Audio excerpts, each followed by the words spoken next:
Funding for the Hinckley Report is made possible in part by the Cleone Peterson Eccles Endowment Fund.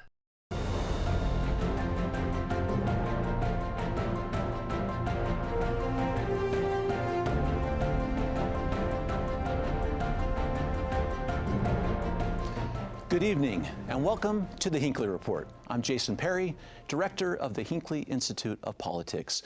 Joining us tonight we have Tim Shriver, founder of Project Unite, Mara Carabello, president of the Exoro Group, and Boyd Matheson, host of Inside Sources on KSL News Radio. So glad to have you on this special episode of the Hinckley Report. We just finished our midterm elections. We're in the holidays. We're together with family, and sometimes we're talking about politics. And tonight we're going to really get into how we talk about the issues that are facing us as a nation, as a state. And Tim, I'm going to start with you because you have launched what we're calling the Dignity Index. I want you to describe what this is because it is such a great way to approach what we're hearing on TV and how we view and interpret what's coming to us from our elected officials. Yeah, thanks for having me, Jason, and welcome to everybody heading into Thanksgiving and these special time of the year. You mentioned that we're talking about the issues, and I think in some ways what the Dignity Index is an attempt to introduce a new issue. We think of the issues as immigration or taxes or crime or other kinds of things like that. What we've found is that there's another issue in the country, that people are starving for a break from the contempt and hatred and divisiveness in our country, that it's hurting us deeply. It's hurting us emotionally, it's hurting our relationships in our families. Some would suggest that almost a third of Americans have ended a relationship in their family over politics. So we think there's a new issue. And the issue is not a political issue, but it's an interpersonal issue, how we treat each other, how we talk to each other when we disagree.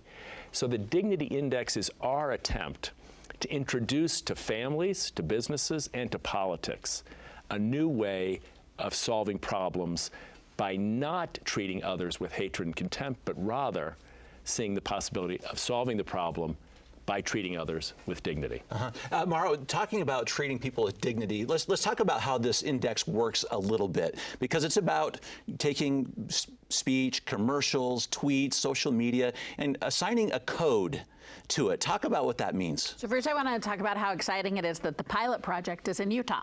So this has rolled out for the very first time in the state of Utah. We've got more work to do, but I love that Utahns are helping us index. That's what we're calling it. It's an index. It starts with 1. It goes to 8. The first 4 sort of describe and help us identify speech and language that may be on the contempt side. The top ratings are for the 8. But here's what's interesting. I just want to start with this as people go to dignityindex.us and start looking at this. We have to change our brains. It's not a rating system. You won't end up saying, oh, that candidate was a 2.3.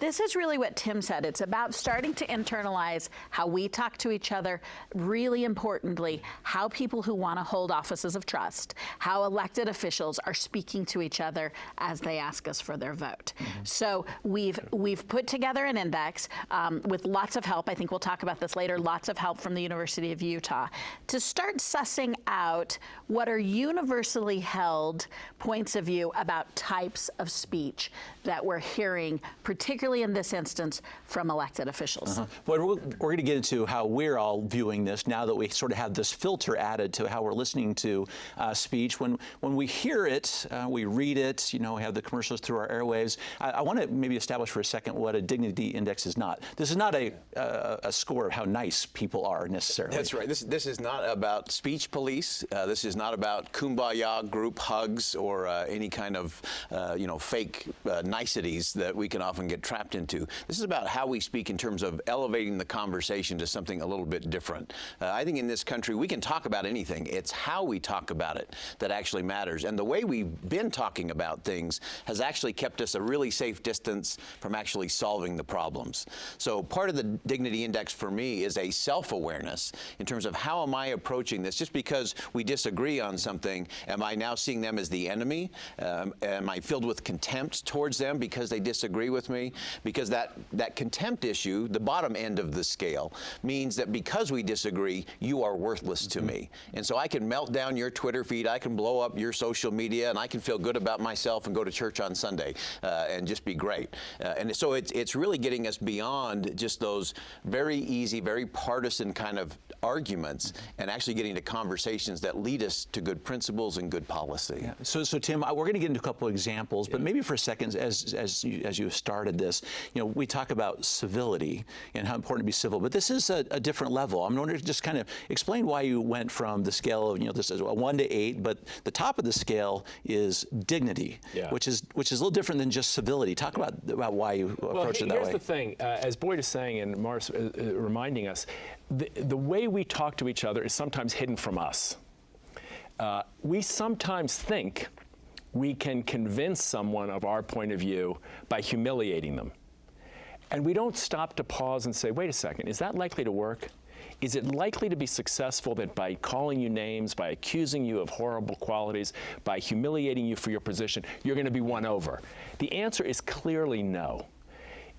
Actually, what works to actually win people over, just practically speaking, is letting them be seen and heard and feel like their point of view matters too, even if you disagree with it. So we're not trying to tell people to suppress your point of view. We're trying to say that in the other is God-given, if I can use that language, dignity. Don't violate it. Don't attack in a way that is likely to make that person descend towards the same kind of acrimony and hatred. And let's also be clear, the stakes here are high. For our country, we've looked at this through history. Violent-sounding speech leads to violence. Hatred leads to violence. It's not just divisiveness, which is problematic. It's not just emotional pain or relationship breakdowns, which are very painful, but it's also the risk to the cultural fabric and to being able to solve problems that matter. So dignity is a notch higher than being nice or civil.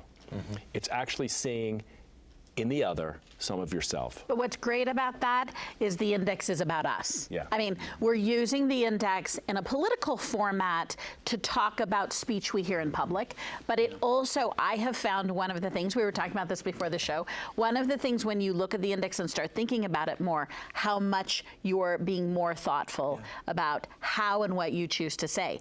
And it is also important to me what Tim said about this is a persuasive tool. You're actually not giving up your core beliefs. You're finding a better way to share those with someone else who's coming from a different point of view.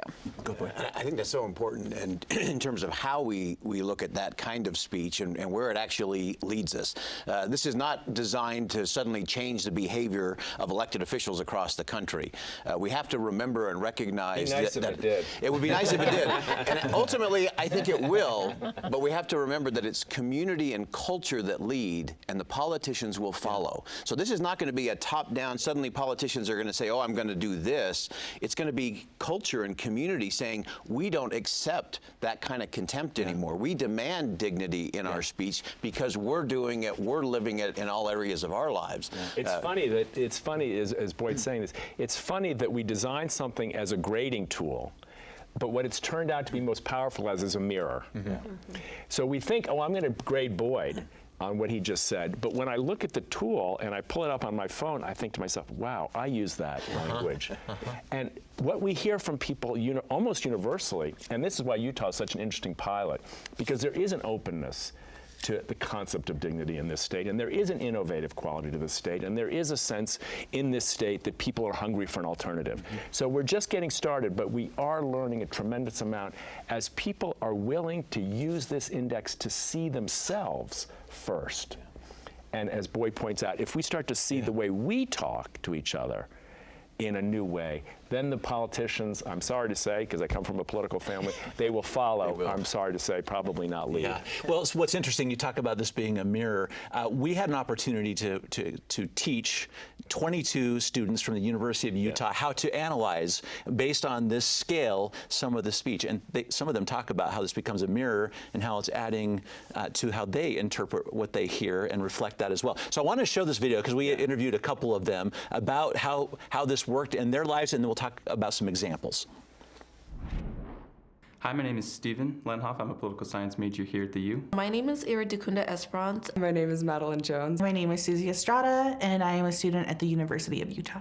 The Dignity Index is like a way that we've come up with to try to help people in general and politicians specifically kind of measure the dignity they're using in their speech. It's an 8-point scale, so 1 to 4 is content, and 4 to 8 is recognizing other people's dignity. It's looking at how to humanize people regardless, again, of their values, their views. So at first, beginning the Dignity Index project, I learned how to code. So we were trained on the codings.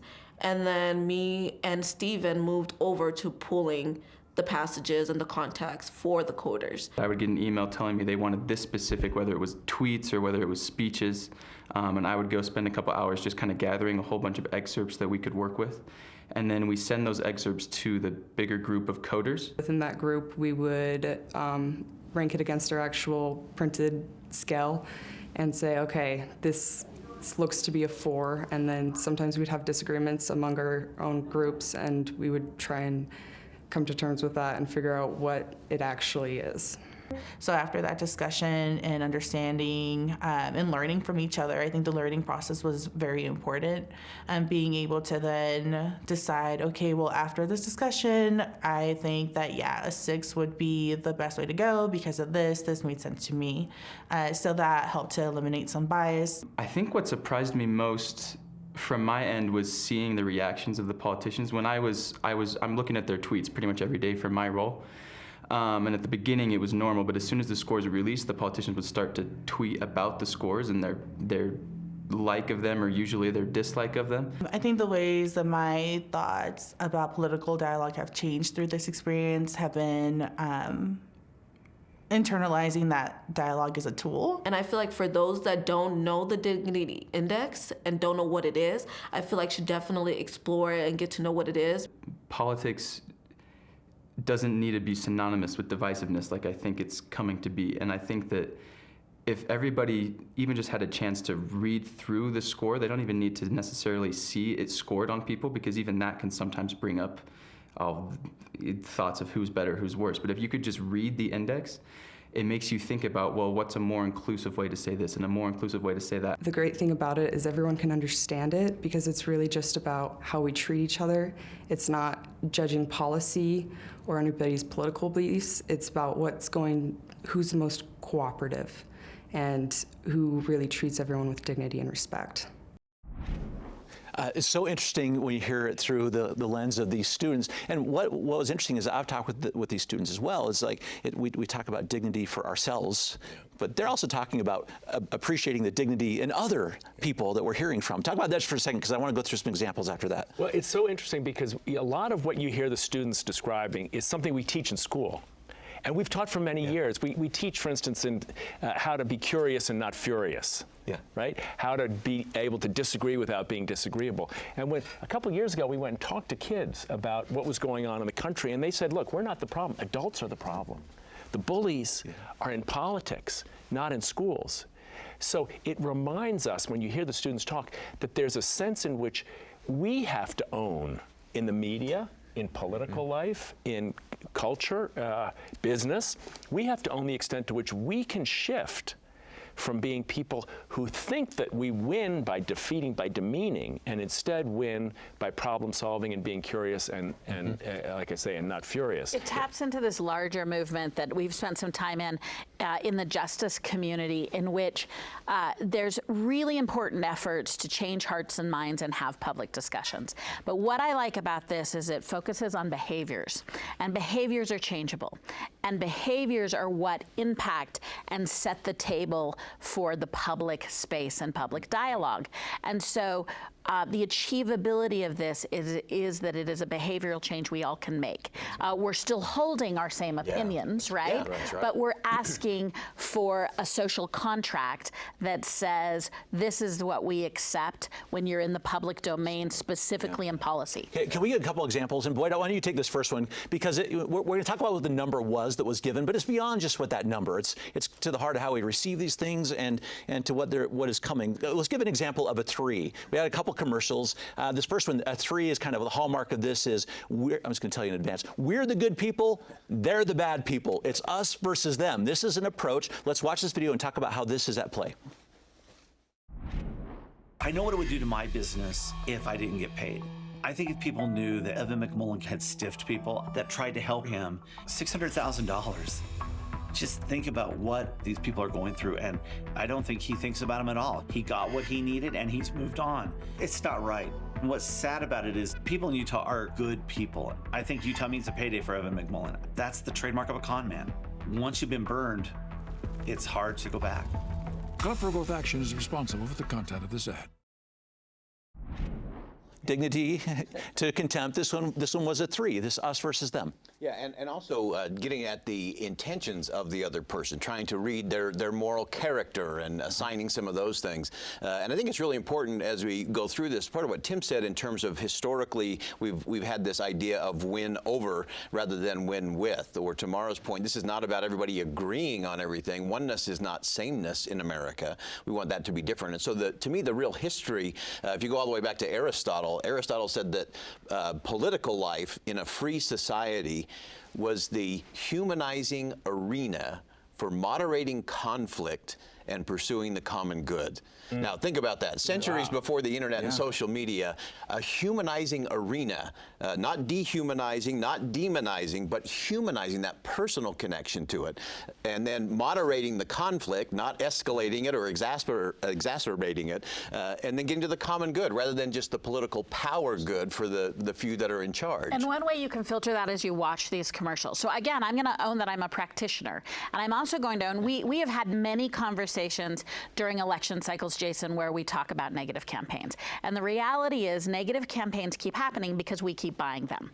People say, oh, I hate them. Well, we don't, because politics are the surefire mirror on they don't do things that aren't effective. Campaigns don't do things. But what you can ask yourself when you watch commercials, we're going to see, I think, another one maybe on the contempt side, is the persuasive notion in that campaign is us and them, right? What you're buying into, if you find that appealing to you, it's because you responded well to the, which am I on the good side, right? I'm with the good guy. The persuasive factor was an emotional manipulation about how good people are. And we've actually been conditioned to respond inappropriately to negative base emotions like anger, fear, and frustration. Maybe why we see these in the commercials. Tim, let's do this next one. This was coded as a 4, another political commercial, which 4 was, we're better than those people, and I don't trust them. That would be, let's have that filter on as we watch this next commercial. After 12 years in Washington, whose side is Mike Lee on? When veterans exposed to toxic chemicals like Agent Orange needed funding for VA benefits, Mike Lee said no.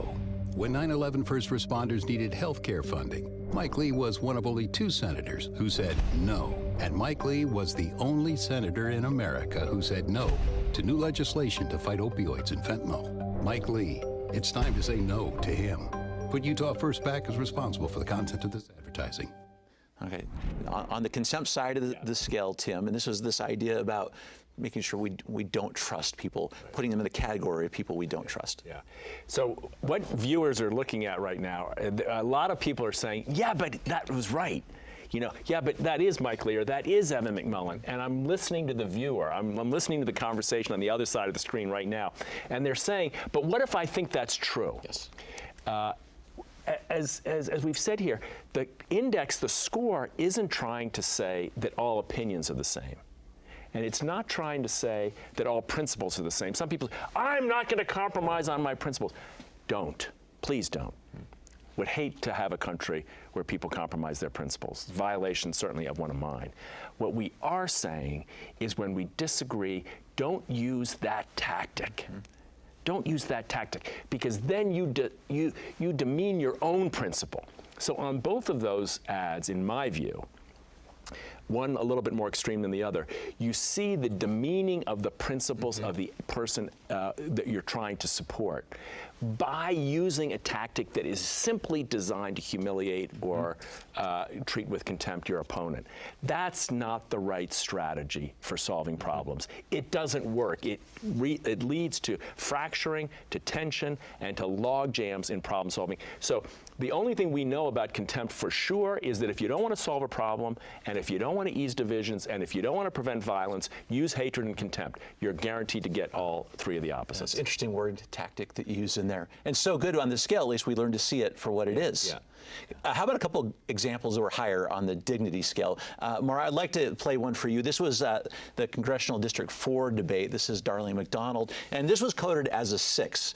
To get to the other side of the scale a bit, this is, we always talk to other side and we search for shared values and interests. This gets to what Tim was talking about. What if we have some dialogue that kind of gets to that point? Let's watch this one. It is not okay to use that as a personal attack against your neighbor.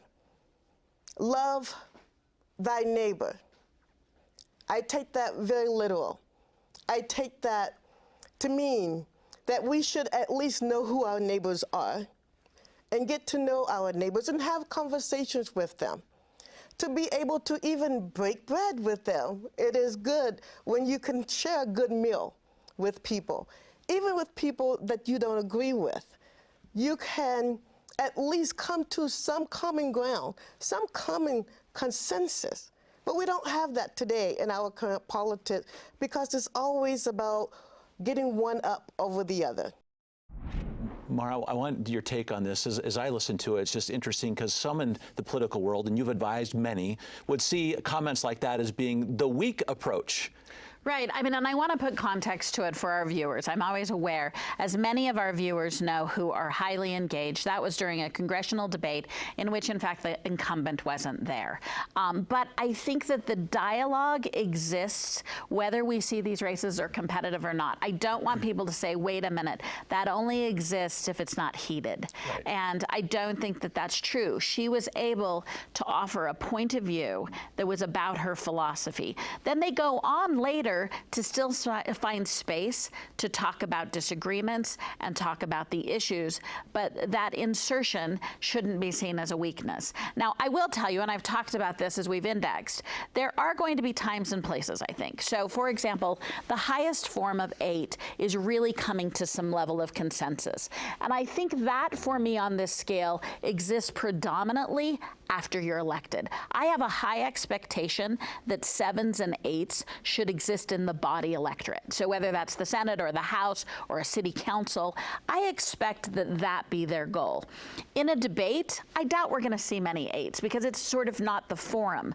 But the question on the index is, are you always seeking to clarify your position without needing to show contempt as the major differentiator between you and your opponent? And that's why you saw a high score there.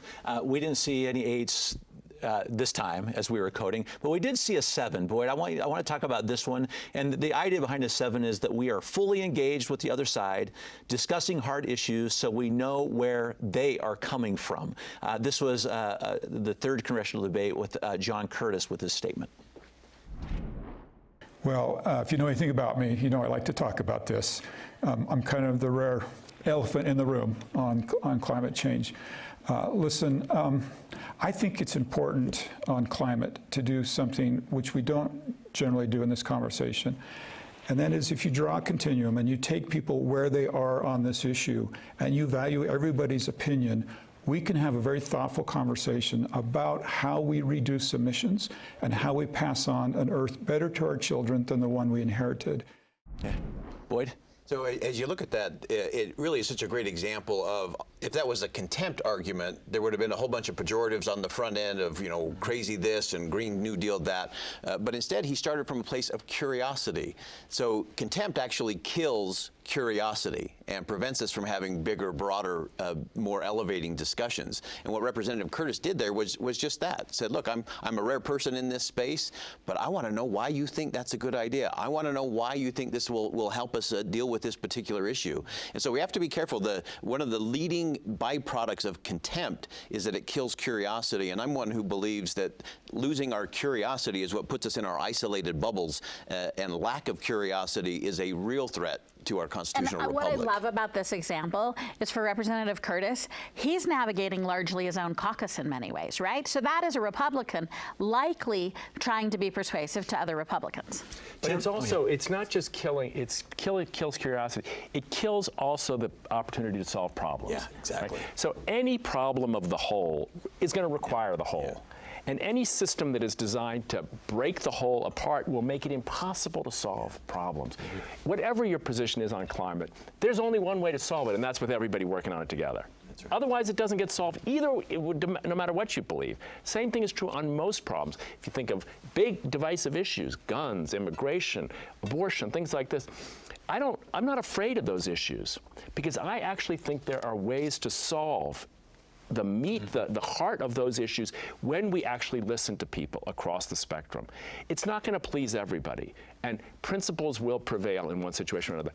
But let's not be naive here. We're talking about a practical strategy for actually moving the country forward. No, there's, people say, well, what about free speech? I'll tell you what stops free speech: hatred. I tell you what suppresses free speech: treating people with contempt. Then everybody goes, I'm not saying anything, no, I'm afraid.